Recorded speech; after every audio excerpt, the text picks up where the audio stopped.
오늘은 리플 코인을 준비를 했는데 이 코인이 상승한다고 이야기를 하면 반발이 있는 분들이 꽤 있을 거라 예상이 되었습니다.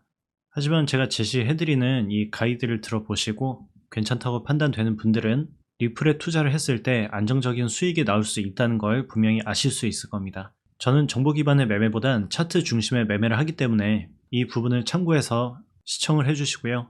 먼저 리플은 13년도부터 나왔어요. 이때는 당연히 7원 이렇게 할 때였죠. 이때는 비트코인도 10만원 미만의 가격대로 형성이 되어 있으니까 너무 당연합니다. 이때부터 살아있다는 거는 얘는 분명히 무언가 있다고 볼 수가 있습니다. 18년도에 4천원 초반까지 만들어줬다가 이런저런 악재 때문에 지금 상승을 못하고 현재는 700원대 위치에 있는 코인이에요. 리플의 공시를 보면 꾸준히 일은 하고 있죠. 리또속이라는 수식어가 붙을 정도로 홀더분들에게 굉장히 욕을 많이 먹고 있지만 나름 일은 열심히 하고 있어요. 이게 중요한 겁니다. 왜 이것이 중요하다고 이야기를 드렸냐면 솔직히 18년도 때 급등했던 코인들 중에 지금 나락으로 가는 코인들이 대부분이에요. 하지만 리플은 그 어떤 악재라든지 소송으로 인해서 찌그러지는 순간이 있었지만 박살나진 않았습니다. 그 결과의 가격이 지금 750원의 자리인 거고요. 월봉으로 보더라도 지금 매집을 잘 하고 있는 겁니다. 웬만하면 18년도에 있던 이 고점들을 뚫어준 코인들이 대부분일 거예요. 하지만 그 코인들과 리플의 차이점은 단 하나입니다.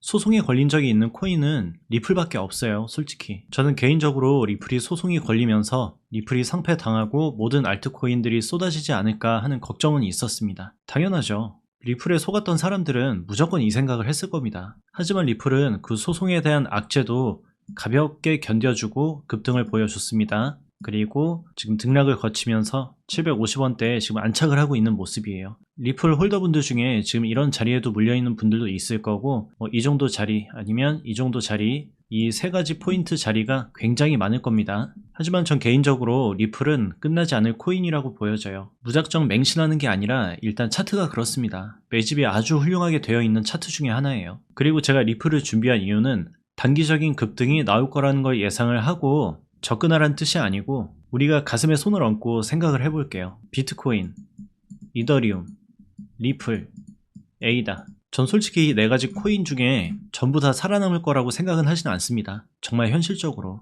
얘네가 다 살아간다는 건 이 코인들이 나중에 다 떡상을 할 수 있다는 건 믿음, 소망, 사랑 세 가지가 다 가득 차 있는 분들에게만 그런 희망을 가져갈 수 있는데 저는 개인적으로 이 네 개의 코인을 중장기로 가져가는 게 굉장히 좋다고 생각을 해요. 우리가 코인을 매매할 때 가장 중요한 거 리스크. 이 리스크에 대한 생각을 해봐야 됩니다. 현재 NFT, 디파이 등등의 코인들 엄청난 이슈로 급등이 나온 다음에 꾸꾸라지는 걸 봤잖아요. 하지만 이 4개의 코인 중에 아무리 못해도 하나만 떡상하면 됩니다. 우리가 쉽게 생각해 볼게요. 그 어떤 코인러들 중에서도 비트, 이더, 리플, 에이다 이 4개 중에 하나는 무조건 떡상한다는 관점이 있을 겁니다. 이게 없다면 말이 안 되는 거예요. 당연히 매매하는 스타일에 따라서 단기 급등을 노리면서 그 수익률만 챙기고 빠져나오는 분들에게는 적용되지가 않죠.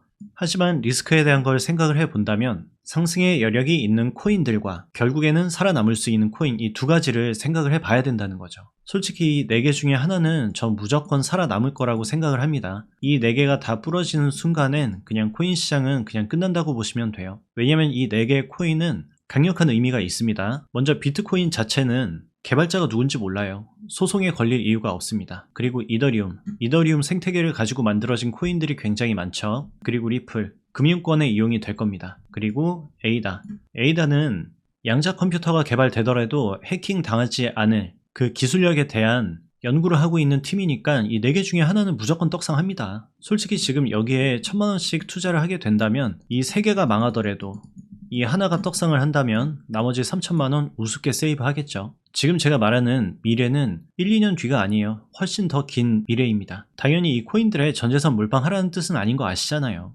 뭐하러 여기에 전재산을 몰빵합니까? 중장기로 이 코인들을 모아가고 그 다음 급등하는 코인들은 급등하는 코인대로 접근을 하고 한 가지만 보고 거기에 매달리다가는 성공과 실패의 리스크를 적절하게 조절을 못하면서 당연히 잘 되면 떡상이죠. 근데 안 됐을 땐 그냥 깡통입니다. 그거를 참고를 하시고 이 영상을 봐주셔야 돼요. 리플의 주봉을 봤을 때 이 자리에서 소송을 맞고 떡락을 맛봤습니다. 이 소송 문제만 아니었어도 리플은 지금 이전 고점을 뚫고 이미 위에 올라가서 지금 700원대가 아니고 2000원대에 머무르고 있어야 될 코인이에요. 우리가 가장 경계하는 게 뭡니까? 규제잖아요. 지금 그 규제가 만들어지지도 않았는데 소송이 걸린 코인이라면 지금 나락이 갔어야 맞는 거예요. 하지만 그 악재를 견디고 상승을 하고 눌려준 다음 지금 점점 차트가 우하향하고 있는 모습이에요. 삼각수렴으로 본다면 지금 이 안타까운 고점이 낮아지고 있는 이 삼각수렴을 만들어주고 아래를 깨고 내려갈 확률이 지극히 높습니다. 당연히 이 저점을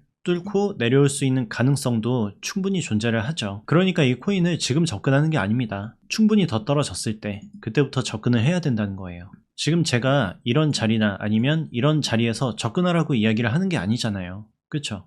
전 지금까지 방송하면서 이런 고점 자리에서 리스크를 가지고 무리한 금액을 투자하라고 이야기를 했던 적이 단 한 번도 없습니다. 이 부분에 대한 근거는 저희 오래된 구독자분들이 알고 계실 겁니다. 전 분명히 이 자리에서 떡상한다고 이야기하질 않았고 이 자리에서도 떡상한다고 이야기를 하질 않았습니다. 물론 이 자리에서도 아직은 아니라고 이야기를 드렸어요. 분명히 그 결과는 그냥 이런 자리를 피할 수 있었던 거예요. 하지만 많은 분들이 지금 이 자리에 다 물려 있습니다. 매매의 습관이 잘못된 거죠. 이런 자리에 그 어떤 사람이 떡상한다고 아무리 외쳐도 거기에 속아 넘어가시면 안 됩니다. 그건 그 사람의 의견일 뿐이에요. 그럼 리플의 일봉으로 다시 돌아와서 차트를 체크를 해보면 지금 이 자리가 굉장히 중요한 지지 자리입니다. 지금 이 정도 자리가 전쟁터 자리라고 볼 수가 있는데 지금 이 자리에서는 하락하더라도 올라오고 두 번째 자리에선 지지하고 반등 나와주고 그 다음 세 번째 자리에 도착을 하게 되었습니다. 이 바닥을 계속 두드린다는 건 어떤 이유일까요? 내려오더라도 올려 쳐주는 강한 힘이 들어오고 있다고 볼 수가 있어요. 하지만 이 차트에서 만약에 우주까지 날아간다면 개미를 아직 털어내질 못할 거예요. 왜냐하면 리플은 4,000원대부터 지금까지 존버를 하고 있는 홀더분들이 생각보다 굉장히 많습니다. 그리고 현재 이 자리에 있는 홀더들을 털어내려면 바닥으로 갈 수밖에 없어요. 지금 이 반등은 개미를 꼬시는 거라고 보여지거든요. 만약 이 자리가 개미 꼬시기가 아니라면 다른 모멘텀이 나왔어야 됩니다. 아까 이야기를 드렸던 이런 삼각수렴의 모습은 절대 나오면 안 되는 거예요. 당연히 얘를 뚫어준다고 해도 눌리는 자리에서 반등이 나올 때 접근하는 게 올바른 매매지, 이런 자리가 바닥이라고 접근을 하는 거는 추가 하락이 나왔을 때 이때 대응을 못하게 됩니다. 굉장히 재밌는 게 뭐냐면 지금 자리에 매수가 들어가죠. 이 아래 자리에서 물을 타죠. 그럼 평단가가 여기가 되겠죠.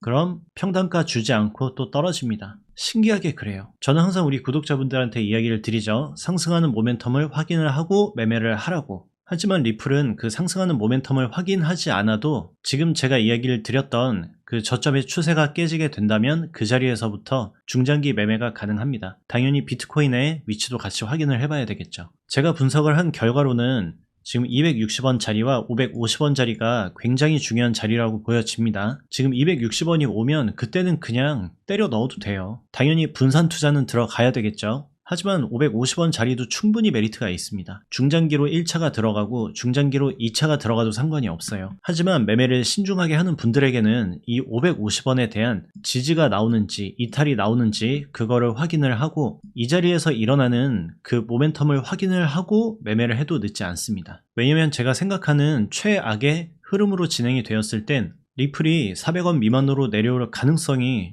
없지가 않아요. 제가 리스크에 대한 이야기를 했죠. 이 자리가 내려온다는 건 그나마 하락보단 상승에 대한 확률이 더 올라가는 자리이기 때문에 그만큼 리스크가 적어진다는 거죠. 제가 체크해드린 저점만 지지를 잘 해준다면 지금 이 고점에 대한 돌파는 굉장히 쉽게 나올 겁니다. 이런 고점 돌파를 했을 때 코인들이 어떤 모습을 보여줬는지 다들 아시죠? 에이다도 그렇고 비트코인도 그렇고 그 위에 많은 알트코인들도 이 최고점을 뚫어주는 순간 어디가 고점일지 모를 정도로 강한 상승이 나왔습니다. 지금 이 자리 뚫고 올라가면 전 개인적으로 9,000원 이상을 보고 있어요. 당연히 여기에서 한 방에 뚫고 올라간다면 그건 사기꾼이죠. 말이 안 되죠. 그래서 제가 제안 드릴 수 있는 내용은 뭐냐면 지금 리플이 반등이 나와도 접근이 충분히 가능하지만 확인을 하고 접근하는 안전한 매매를 하기 위해서 이 바닥권에 왔을 때 이 자리에서 차트를 확인을 하고 접근의 유무를 판단을 하는 게 적은 리스크 대비 큰 수익을 가져갈 수 있는 절호의 기회를 잡을 수 있는 방법으로 보여지기 때문이에요. 당연히 이 고점에 물려있는 분들은 아쉽겠죠. 만약에 9,000원까지 가더라도 약 2배에서 3배 사이밖에 수익을 내지 못합니다. 하지만 여기에 들어간 실수를 인정을 하셔야죠. 아니면 지금 이 하단 부근에서 절호의 기회가 왔을 때 그때 물을 살짝 타셔도 되는 거고요. 당연히 이 자리에 억 단위로 물려 있는 분들은 패스입니다. 그분들은 솔직히 답이 없어요. 만약에 억 단위가 물려 있다고 하더라도 그 금액의 20%만 이 자리에 물을 탄다면 그래도 가능성은 있습니다. 왜냐면 이 자리에서부터 엄청나게 올라갈 거니까. 홀더분들은 조금 힘드시더라도 버티면 결국에 올라올 수 있는 리플이니까 힘을 내시고요. 신규 진입을 노리고 있는 분들, 지금보다는 조금 더 아래 부근에 내려왔을 때 저에게 물어보신 다음 접근의 유무를 본인 중심으로 결정을 하신 다음에 목표가를 잡고 견뎌주시면 굉장히 좋은 수익률을 안겨줄 거예요. 그럼 우리 구독자분들은 약 400원 부근 자리에서 아가리 쩍